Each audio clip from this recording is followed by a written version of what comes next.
Hola hermanos, Dios les bendiga. Estoy muy feliz de poder compartir esta palabra con ustedes. Y espero que esta palabra sea como un refrigerio de parte del Señor en este tiempo que estamos viviendo.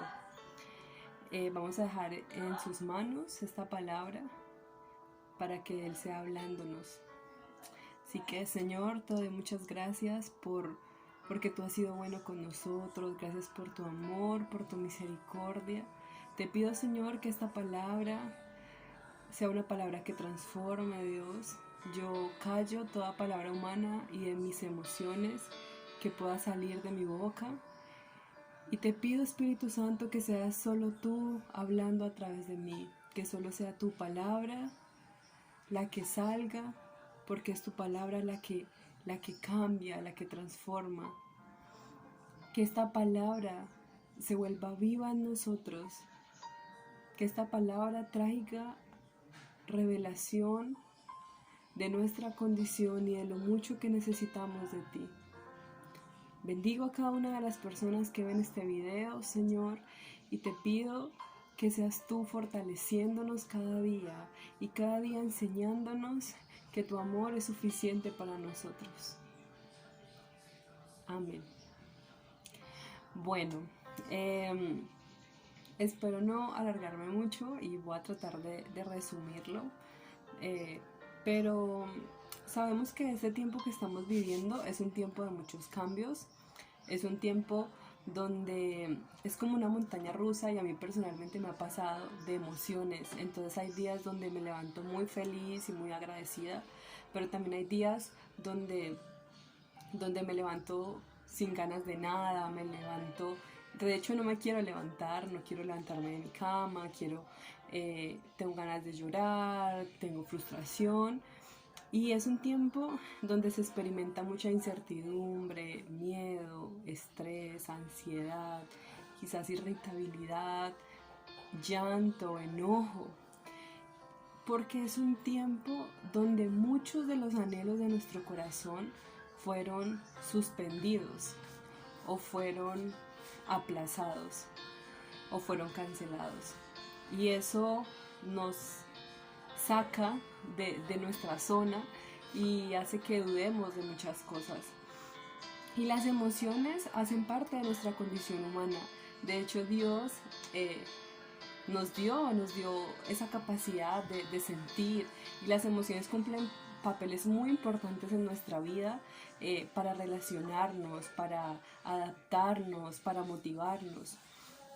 Pero también las emociones pueden causar mucho daño si no sabemos controlarlas, si no sabemos manejarlas. Por eso la importancia de poder reconocerlas, de poder regularlas y de poder también comprender qué es lo que está pasando. De hecho, las emociones son una respuesta a una situación que yo veo y que percibo.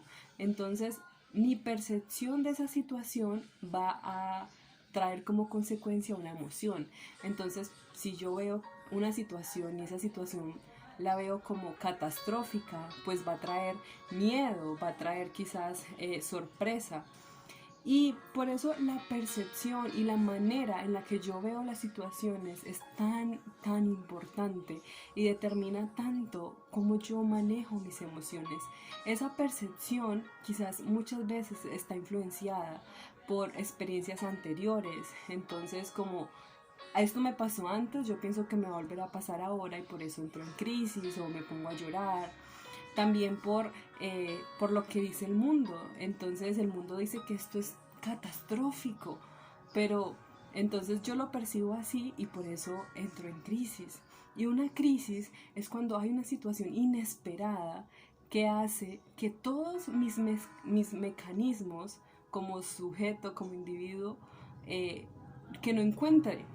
Entonces no encuentro cómo solucionarla, se sale de mis manos, no hay estrategias para afrontarlo. Entonces ahí yo lo percibo como una crisis. Y esto es un tiempo de crisis para muchos. Es un tiempo de cambios y vamos a ver la historia de alguien en la Biblia que estaba experimentando quizás lo mismo Y lo mismo que muchos estamos o hemos estado experimentando durante este tiempo. Y vamos a ir a la historia de Ana en Primera de Samuel. Primera de Samuel 1 y 2 cuenta la historia de Ana.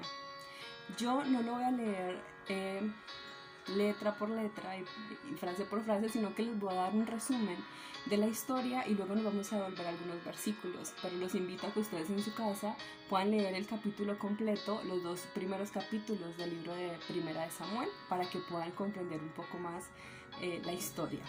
Resulta que había un varón llamado Elcana, y Elcana tenía 2 mujeres, una era Ana y la otra era Penina. Penina podía tener hijos, pero Ana era estéril. Resulta que en el pueblo judío los hijos significaban la bendición de Dios. Es decir, que cuando una mujer no podía tener hijos, la gente creía que era una maldición que Dios le había dado por un pecado suyo o un pecado de sus antepasados. Entonces, los hijos eran resultado de la bendición de Dios y eso pues era lo que el pueblo creía. Entonces tener hijos era muy importante, además que para el hombre era demasiado importante porque eso significaba que su nombre iba a ir de generación en generación y él iba a tener descendencia. Entonces, todos los años Elcana subía al templo a orar y a adorar y a ofrecer sacrificio. Y él le daba a su familia la parte que le correspondía, pero a Ana le daba una parte escogida porque él amaba a Ana. Y Penina, que era la esposa que sí podía tener hijos, se burlaba constantemente de Ana por su esterilidad. Y eso producía ciertas reacciones en Ana que ahorita vamos a leer. Ana tenía un anhelo en su corazón. Ese anhelo era ser madre.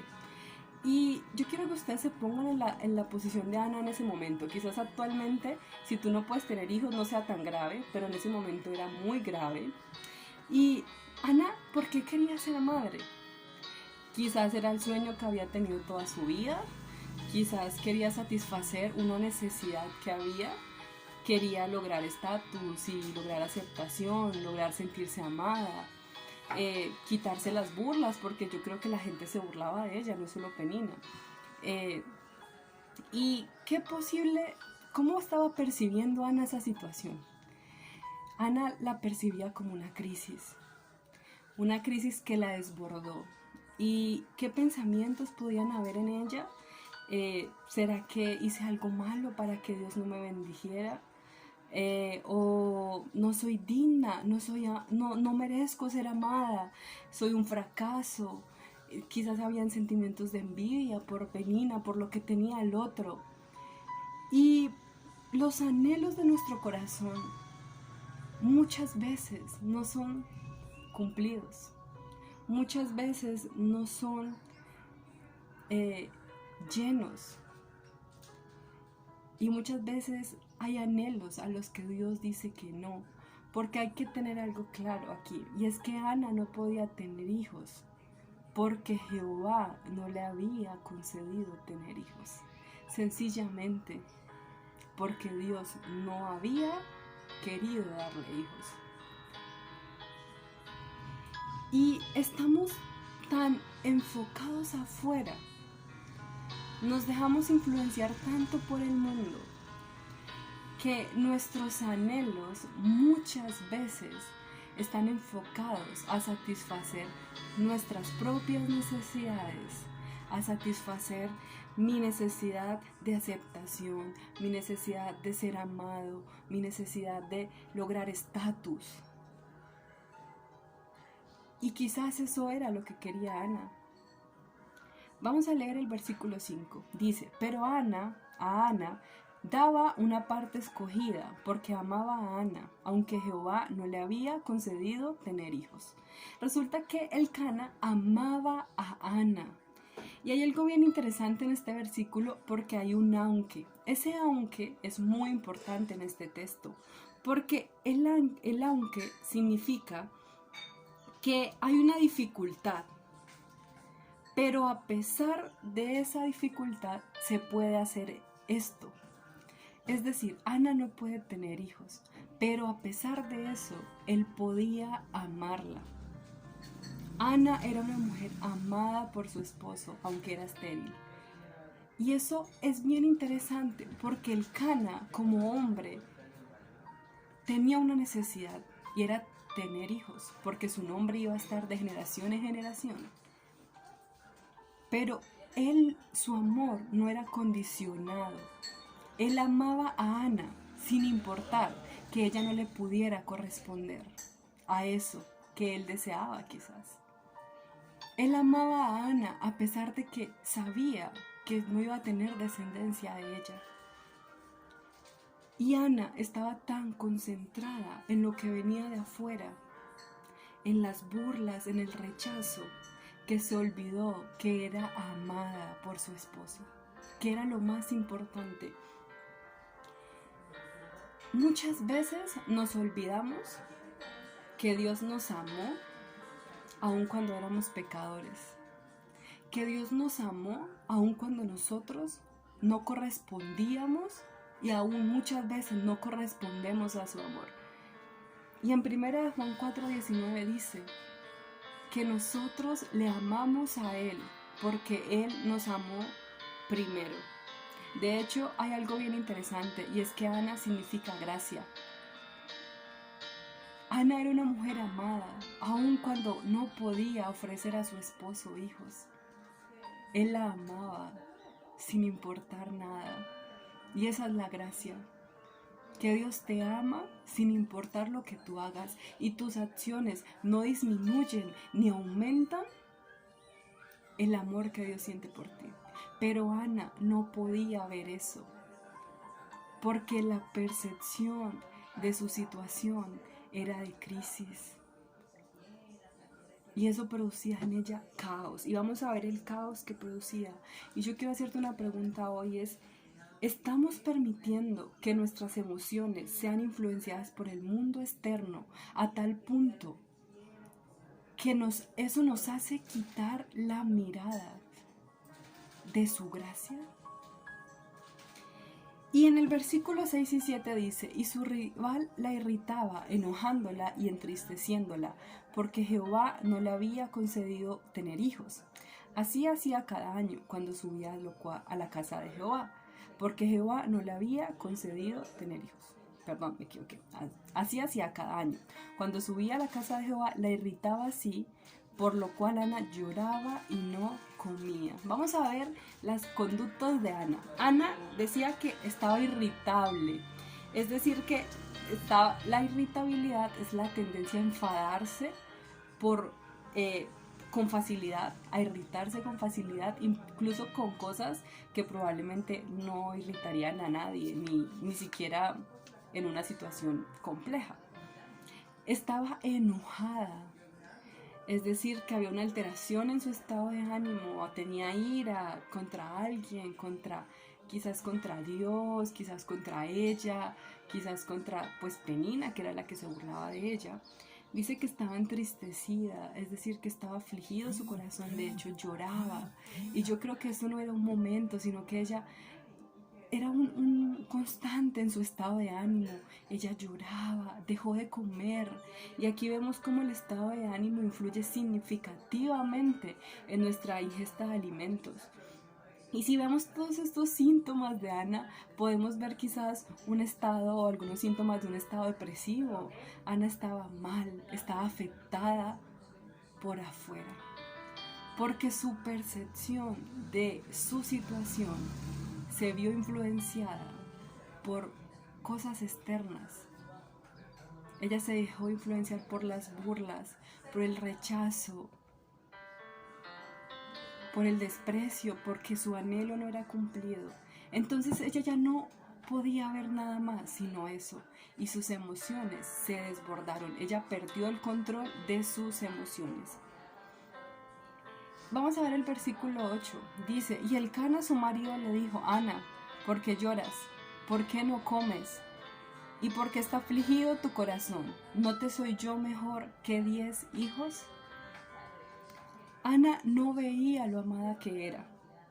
Estaba enfocada en satisfacer el anhelo de su corazón y en quitarse las burlas y en quitarse y ella quería ser aceptada. Entonces no podía ver esto.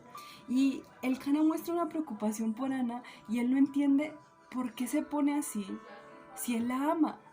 Y él viene y le dice, yo no te entiendo, ¿por qué está afligido tu corazón? Yo te amo. ¿Eso no te es suficiente? Muchas veces Dios no nos concede cosas que anhelamos en nuestro corazón. Y dejamos que el enemigo use esto para traer, para afligirnos. Dejamos que el mundo se aproveche de eso para afligirnos. Y eso pasa porque quitamos nuestra mirada de su gracia. Eso pasa porque nuestra percepción se deja influenciar más de lo que viene de afuera que lo que Él nos ha dado ya. Y a veces parece que su amor no es suficiente. Y de hecho, Dios viene a preguntarte, ¿acaso yo no te soy suficiente? ¿Por qué está afligido tu corazón? ¿Yo no te soy suficiente? Y hemos creído que la bendición de Dios se basa en cuanto Él cumple los anhelos de nuestro corazón, cuando muchos de los anhelos de nuestro corazón están siendo influenciados por ídolos que hay en nosotros, por vacíos que hay en nosotros. Pero Él necesita que hoy entendamos algo. Y es que, vamos a verlo más adelante, vamos a seguir leyendo. Dice, y se levantó Ana después que hubo comido y bebido en Silo, mientras el sacerdote Elí estaba sentado en una silla, junto a un pilar del templo de Jehová. Ella con amargura de alma oró a Jehová y lloró abundantemente. E hizo voto diciendo, Jehová de los ejércitos, si te dignares a mirar a la aflicción de tu sierva, y te acordares de mí y no te olvidares de tu sierva, sino que dieres a tu sierva un hijo varón, yo lo dedicaré a Jehová todos los días de mi vida, y no pasará navaja sobre su cabeza. Yo quiero que veamos aquí algo bien interesante. Cuando el Cana viene y confronta a Ana, Ana se levanta. Dice que se levantó y comió, es decir, ella, viene algo diferente a ella. Y si vamos al versículo 10, vemos cómo ella se desbordó delante de Dios, botó todas sus emociones, dice que lloró abundantemente. Eso no era una lagrimita, ella lloró, quizás gritaba, quizás su corazón estaba derramado. Y yo creo que Ana antes había ido a la presencia de Dios. Pero yo veo algo aquí diferente. Y es que Ana, en primer lugar, se presenta a Dios como una sierva. Una sierva es alguien que necesita. Y ella reconoce lo necesitada que está de Él. Y en el versículo 10 yo puedo ver una muerte de Ana, una muerte a su deseo.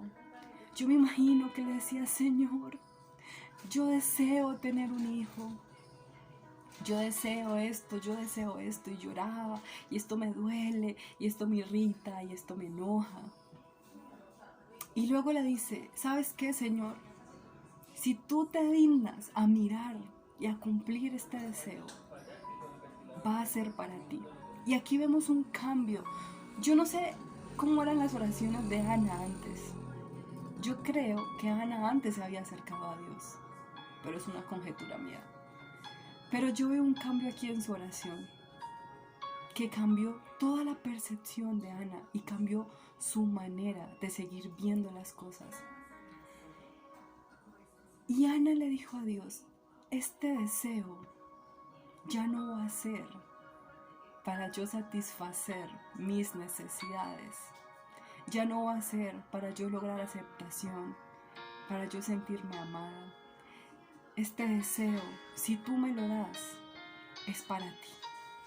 Y el problema muchas veces de los anhelos de nuestro corazón es que están tan enfocados en nosotros que Dios dice no. porque Él necesita que lo miremos a Él. Y Ana entendía algo.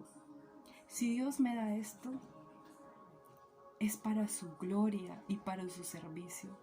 Si no, Él sabrá. Él sabrá por qué. Porque Él conoce lo que necesitamos. Y yo quiero que entiendan algo. Y es que todo lo que el Señor les dé, su familia, un trabajo, un carro, yo no sé cuáles son los anhelos de su corazón, no es para que ustedes llenen vacíos, no es para que ustedes se sientan aceptados, no, es para Él, para glorificarlo a Él. Y si nosotros cambiamos ese chip en nosotros, si cambiamos eso y percibimos la situación así, entonces hay paz, hay control de las emociones, porque si Él no lo da, está bien, pero si Él lo da, no es para yo sentirme con un estatus, no, es para que Él reciba la gloria en eso. Y Ana aquí le dijo, y yo me imagino, o sea, era un sueño que ella había tenido siempre, pero le dijo, ¿sabes qué? Yo no me lo voy a quedar, va a ser para ti, y yo te lo voy a entregar toda su vida, y lo voy a consagrar a ti toda su vida. Por eso en el versículo 10 yo veo una muerte a su deseo. Y se lo entregó. Y en esta tarde Dios quiere enseñarnos algo. Y es que muchas veces los anhelos de nuestro corazón están ocupando el primer lugar y se han vuelto ídolos. Y buscamos satisfacer muchas necesidades en nosotros con eso. Pero Él necesita que entendamos que su amor es suficiente, que ya tenemos una herencia. Y en primera de Pedro 1:4 dice que la herencia que tenemos tiene 3 características, ustedes lo pueden leer. Dice que es una herencia incorruptible, es decir, que no es alterable, una herencia incontaminada, es decir, que no hay nada malo en ella, una herencia inmarcesible, es decir, que no se marchita. ¿Qué más necesitamos si nuestra herencia es Él? En Salmo 16:5 al 6 dice, Jehová es la porción de mi herencia y de mi copa, tú sustentas mi suerte. Las cuerdas me cayeron en lugares deleitosos y es hermosa la heredad que me ha tocado. Seguramente las burlas siguieron, pero Ana había descansado en Dios y sus emociones fueron entregadas a Él, su anhelo fue entregado a Él. Y cuando entendemos que su amor es suficiente, si el anhelo viene, bueno, bien, pero sabemos que es para Él. Pero si no viene, bueno, también, porque sabemos que es bueno. Y tenemos que llegar a la comprensión de la heredad que tenemos en Él. Tenemos una herencia y nuestra mayor herencia es Él. Nuestra mayor herencia es su amor, es su gracia, y eso tiene que ser suficiente. Y en este tiempo el Señor nos está llevando a eso. No tenemos mucho, estamos en nuestras casas encerrados, muchos sueños se han frustrado, muchos planes. Pero Él necesita que entendamos que Él tiene que ser suficiente. Vienen tiempos muy difíciles, quizás tiempos de enfermedad, quizás tiempos de soledad, quizás tiempos de mucha frustración. Y es un tiempo en el que el Señor te pregunta, ¿acaso mi amor no te es suficiente? Y si vamos al capítulo 2 ya para terminar, vemos cómo Ana inicia su oración.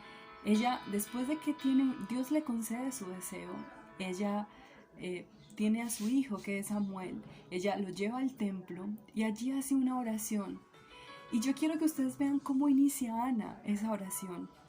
Dice, y Ana oró y dijo, mi corazón se regocija en Jehová. ¡Wow!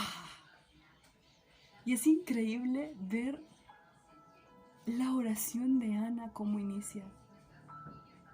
Ana va y entrega el sueño de toda su vida al templo, a Dios se lo entrega y hace una oración donde dice: mi corazón se regocija en Jehová. Ana lo había entendido. Su amor era suficiente. Él es suficiente. No necesitamos nada más. Y si nuestra percepción de las cosas está impregnada por esta verdad, nuestras emociones no pueden venir a tomar el control. Y el diablo y el enemigo tampoco puede venir a hacernos sentir mal por eso. Porque cuando viene el pensamiento de, wow, tú no tienes esto, entonces no te van a aceptar. Tú puedes decir, no importa que no tenga esto, porque Él es suficiente.